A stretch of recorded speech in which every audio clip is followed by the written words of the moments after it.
ধুবুৰী সমষ্টিৰ অন্তৰ্গত শিলখাগুৰি অঞ্চলত অসম চৰকাৰৰ শিলখাগুৰি এম ডায়েৰী কো সমবায় সমিতি লিমিটেডৰ শুভাৰম্ভ অনুষ্ঠান অনুষ্ঠিত কৰা হয়।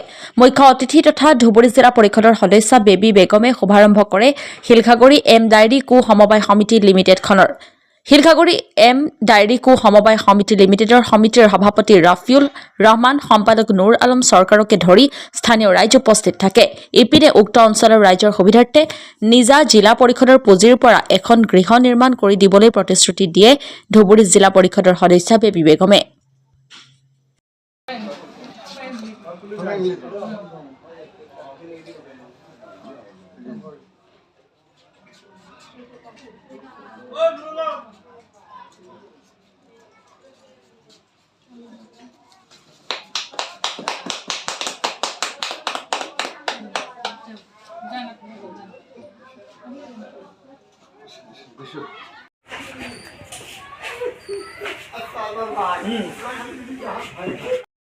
সম্পূৰ্ণ পূৰ্ণাঙ্গ কমিটি গঠন হলে আমাৰ সমিতিখন ভবিষ্যতে আগবঢ়াব বুলি আমি আশা কৰিছো।